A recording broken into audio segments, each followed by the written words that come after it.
त्या म्हणत होत्या की यशच्या नावाने काही कर्ज. ममा खोटं बोलते. अमृता सगळे पैसे द्यायला तयार आहे. काय? मला मानव बरोबर एकटीला नका पाठवत जाऊ. मला नाही आवडत ते. मी जे करायला निघालोय त्यात मला यश दे. माझं मनोरथ पूर्ण कर, कारण मला तुम्हा दोघांशी खूप महत्त्वाचं बोलायचं होतं. ईश्वराला स्मरून सांगतो, मी तुला जे काही सांगणार आहे त्यात फक्त माझा व्यावहारिक आणि नैतिक हेतू आहे. पप्पा, असं काय सांगायचंय तुम्हाला? मी तुला काही गैर किंवा अयोग्य करायला सांगणार नाही, याबद्दल खात्री आहे ना तुझी? मी तुला तुझ्या किंवा आपल्या घराण्याच्या मानमर्यादांचं उल्लंघन करायला सांगणार नाही, याबद्दल विश्वास वाटतोय ना तुला? पप्पा, माझा तुमच्यावर स्वतःहूनही जास्त विश्वास आहे. पण तुम्हाला जे काही सांगायचंय त्याच्याशी मानवचा काय संबंध? मी तुला जे सांगणार आहे त्याच्याशी फक्त मानवचाच नाही, तर तुझ्या आणि ईशाच्या भविष्याचा सुद्धा संबंध आहे. तू स्वतःवर अन्याय करू शकतेस, पण या अश्राप जीवावर नाही. तिच्या भवितव्याशी खेळण्याचा तुला काही अधिकार नाही. आईच्या प्रेमावर तिचा जेवढा हक्क आहे तेवढाच पित्याच्या प्रेमावर देखील आहे. पप्पा, होय अमृता, ईशाच्या जन्माचं रहस्य मला माहिती आहे.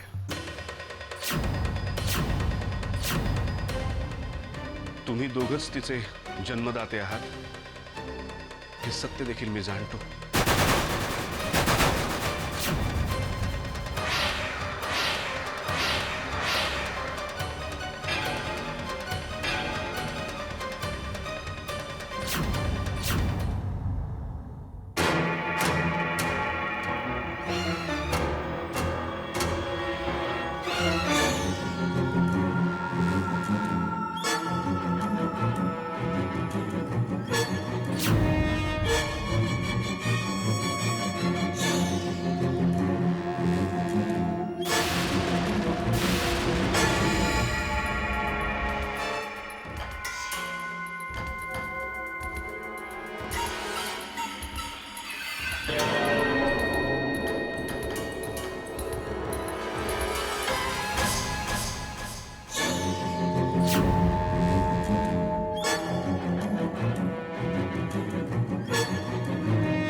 नाही अमृता, मानवनी मला काहीही सांगितलेलं नाही. हे सत्य मी खूप आधीपासून जाणतो. अगदी यशच्या अपघाताच्याही आधीपासून. नाही अमृता, तुला अपराधी वाटण्याचं काही कारण नाहीये. जे झालंय त्यात तुझा काहीही दोष नाहीये. तुम्ही असं म्हणताय कारण तुमचं मन खूप मोठं आहे पप्पा. तसं असेल तर या कौतुकाचा खरा वाटेकरी यश आहे. कारण यशनीच मला हे सांगितलं.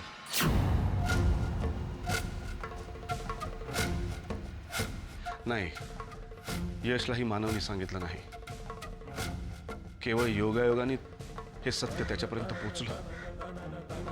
यशला हे सगळं माहित होतं. करशील मला माझीच लाज वाटते. यशला हे समजल्यावर त्याला त्याला माझ्याबद्दल काय वाटलं असेल. नाही, त्याच्यामध्ये तुझा काहीही दोष नव्हता. शेवटी आपण सगळी नियतीच्या हातची बाहुली असतो. तुमच्या बाबतीत हे नेमकं तेच झालंय. आणि यशला त्याची पूर्ण कल्पना होती, पण त्याची तुझ्याबद्दल काहीही तक्रार नव्हती. आणि हेच सांगायला मी तुम्हा दोघांना इथे बोलवलंय. अमृता, ईशाच्या सुखासाठी, तुमच्या दोघांच्या भवितव्यासाठी तू मानवशी लग्न कर. यात काहीही अनैतिक किंवा पाप नाहीये.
होय अमृता, तू आणि मानवने एकत्र यावं म्हणून तो तुझ्याकडे घटस्फोट मागत होता.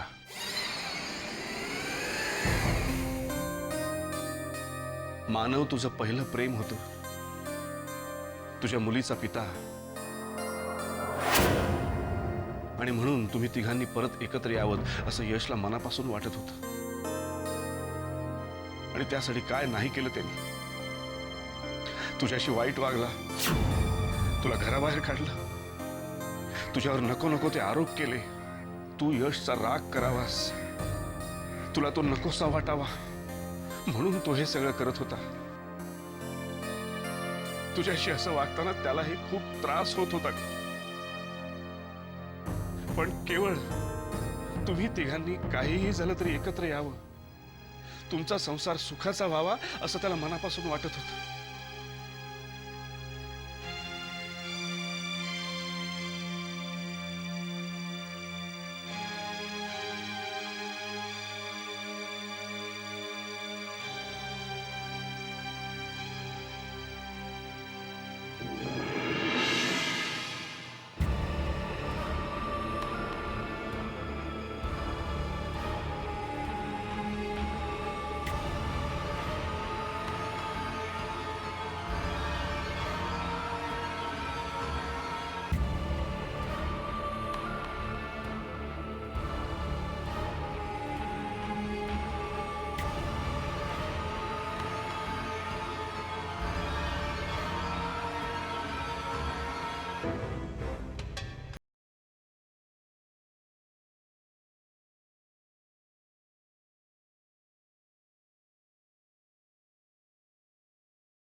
होय अमृता, तू आणि मानवने एकत्र यावं म्हणून त्यांनी तुझ्याकडे घटस्फोटाचा आग्रह धरला होता.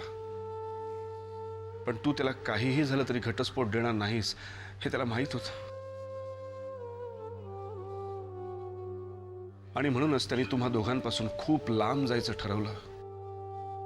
मला म्हणाला होता तो, काही दिवस दोघांपासून लांब निघून जातो, माझी वाट बघून अमृता मानवशी लग्न करेल. पण तो घरातून का निघून गेला हे फक्त मला माहित होतं अमृता, बाकी कोणालाही नाही. पण तो इतका लांब निघून जाईल असं मला कधीच वाटलं नव्हतं. काय केलंस तू यश? मला सोडून असा कसा गेलास रे तू? अरे तू तिला बघितल्यानंतर इथे हॉस्पिटलला धावत येऊन काय मिळवलंस? डॉक्टर साहेबांनी सांगितलं होतं ना, ती बाई कुठेही दिसली तर लगेच मला येऊन सांगा म्हणून. अरे इथे धावत येण्याच्या आधी तिचा पाठलाग केला असतास तर निदान ती कुठे राहते हे तरी कळलं असतं आपल्याला. साहेब, ती तीच आहे हे लक्षात येण्यापूर्वी ती गाडीत बसून निघून गेली. ठीक आहे, निदान तू तिच्या गाडीचा नंबर तरी टिपून घेतलायस ना? तू गाडीचा नंबरही घेतला नाहीस तुकाराम. अहो घाई माझ्या अडाणी माणसाच्या लक्षातच नाही आलं ते. बरं, ती नक्की निष्ठा होती? 100% ती निष्ठाच होती. त्या बाईला कोण विसरणार?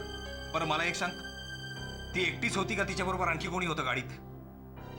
म्हणजे आपल्याकडे ऍडमिट झालेला पेशंट होता का त्याच्याबरोबर गाडीत? नाही, ती एकटीच होती. तिने दवा घेतली आणि गाडीत बसून निघून गेली.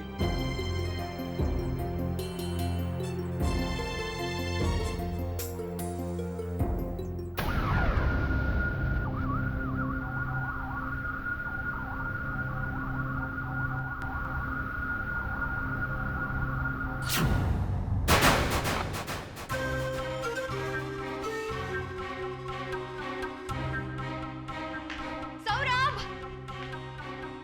सौरभ!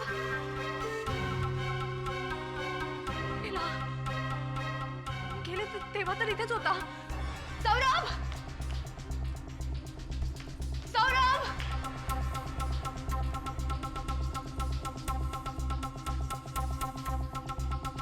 काय झालं असेल त्याला? सौरभ! त्याची स्मृती तर परत आली नसेल.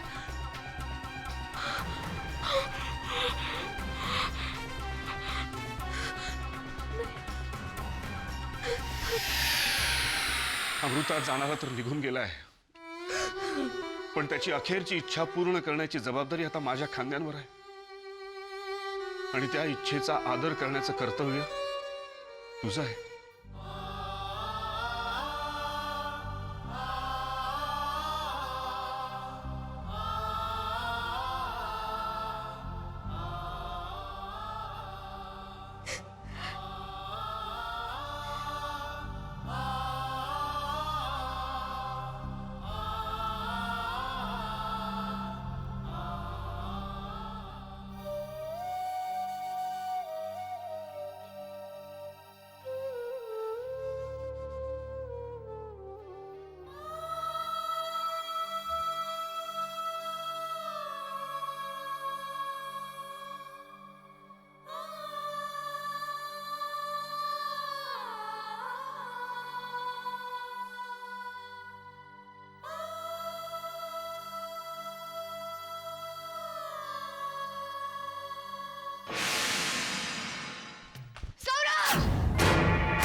हे बघ अमृता, मला फक्त तुझा होकार हवाय.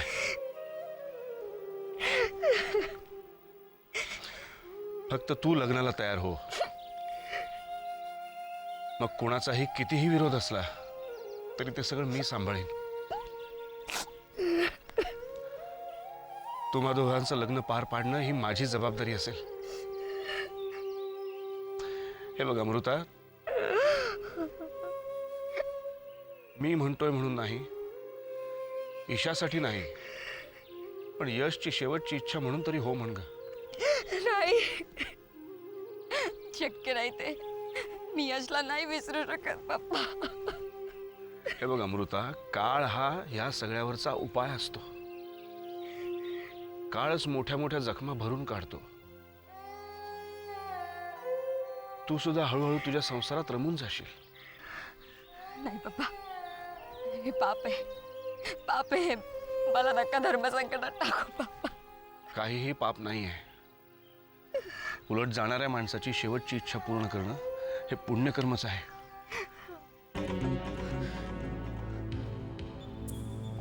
सौरभ, सौरभ, सौरभ तुला काही होणार नाहीये. Saurabh, Saurabh, you safe, you safe Saurabh. Saurabh, Saurabh, Saurabh, you safe, you safe.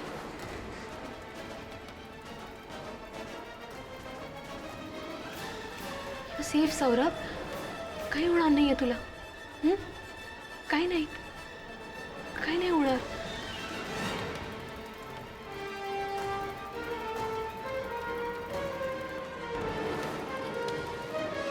Saurabh, तू बरा झालायस. God, God, I am so happy.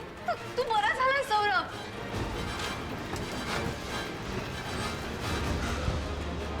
तुम्ही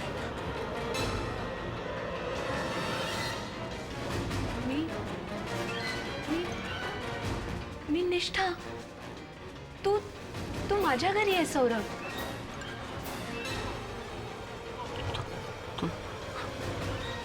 तुमच्या म्हणजे तू तू आपल्या घरी आहेस सौरभ. आपल्या घरी आहेस.